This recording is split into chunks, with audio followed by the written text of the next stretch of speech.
श्री राधे। जय श्री राधे। गुरुर्ब्रह्मा गुरुर्विष्णु गुरुर्देवो महेश्वरः। गुरुः साक्षात् परब्रह्म तस्मै श्री गुरुवे नमः। तस्मै श्री गुरुवे नमः।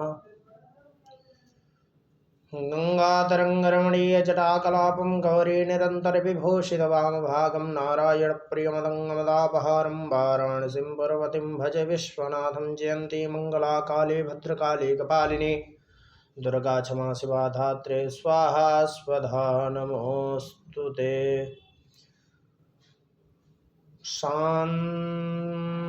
मन्दं हसन्तं प्रभयालसन्तं जनस्य चिन्तां सततं हरन्तं वेणुं नितान्तं मधुवादयन्तं बालं मुकुन्दं मनसा स्मरामि। श्रीगणेशाय नमः। श्रीवेदपुरुषाय नमः। श्री सरस्वती नमः। आप लोगों के बीच में मैं आनंद मिश्रा प्रयागराज से आज रामायण कथा के महात्म का तीसरा अध्याय हम और आप सुनेंगे। ये क्रमबद्ध चल रहा है, जिस तरह पुस्तक में लिखा हुआ है वही एक एक अक्षर क्रमबद्ध चल रहा है। आप लोग भी इसको सुने और हमारे चैनल को फॉलो करें, जिससे आगे की कथा आप लोगों को सुनने के लिए मिलती रहे। जय श्री राधे। सनत्कुमारोवाच अहो विप्रेदं प्रोक्तमितिहासं च नारद रामायणस्य माहात्म्यं त्वं पुनर्वद विस्तरात्। सनत कुमार ने कहा, ब्रह्मर्षि नारद जी अपने यह अद्भुत इतिहास सुनाया है, अब रामायण के महात्म्य का पुनः विस्तार पूर्वक वर्णन कीजिए। अन्यमासस्य माहात्म्यं कथयस्व प्रसादतः कस्य नो जायते तुष्टिर्मुने त्वदचनामृतात्।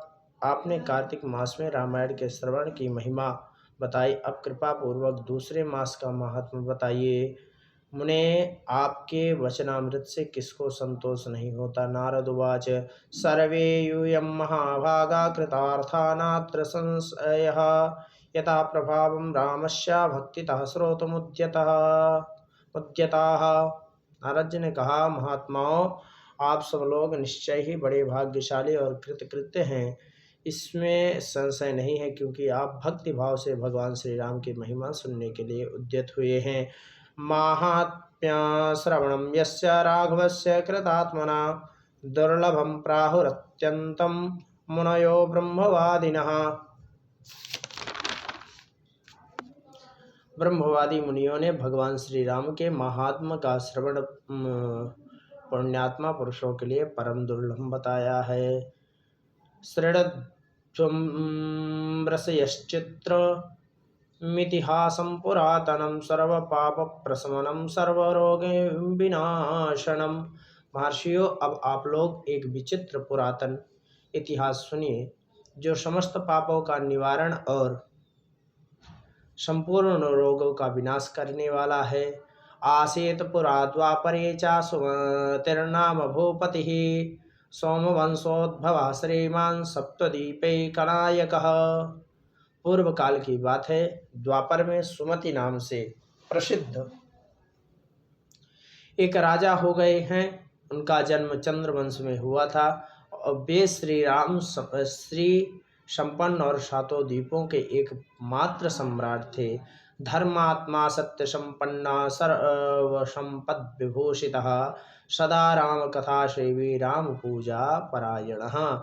उनका मन सदा धर्म में ही लगा रहता था। वे सत्यवादी, जितेंद्रिय तथा सब प्रकार की संपत्तियों से सुशोभित थे। सदा श्री राम कथा के सेवन और श्री राम की ही समाराधना में संलग्न रहते थे। राम पूजा पराणाम च शुश्रूषुर्नहं कृतिः पूज्येषु पूजा निरतः समदर्शि गुणान्वितः। श्री राम की पूजा अर्चा में लगे रहने वाले भक्तों की वे सदा सेवा करते थे। उनमें अहंकार का नाम भी नहीं था। वे पूज्य पुरुषों के पूजन में तत्पर रहने वाले समदर्शी तथा सद्गुण संपन्न थे। सर्वभूताहिता शांतः कृतज्ञः कीर्तिमान् नृपः तस्य भार्या महाभागा सर्वलक्षण संयुता। राजा सुपति समस्त प्राणियों के हितैषी, शांत, कृतज्ञ और यशस्वी थे। उनकी परम सौभाग्यशालिनी पत्नी थी, समस्त शुभ लक्षणों से सुशोभित थी। पतिव्रता पतिप्राणा नामना सत्यवती श्रुता। ताभुवौ दंपति नित्यम रामायण परायण।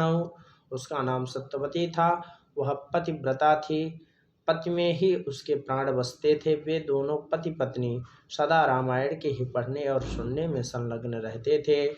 आनंदानंदरति नित्यम जलदान परायणौ तडागारामाप्यादीन संख्यातान निवेनतुः। सदा अन्न का दान करते और प्रतिदिन जलदान में प्रवृत्ति रहते थे। उन्होंने असंख्य पोखरों, बगीचों और बावड़ियों का निर्माण कराया था। सोपि राजा महाभागो रामायण परायणः वाचे शृणुयात् पापी भक्तिभावेन भावितः।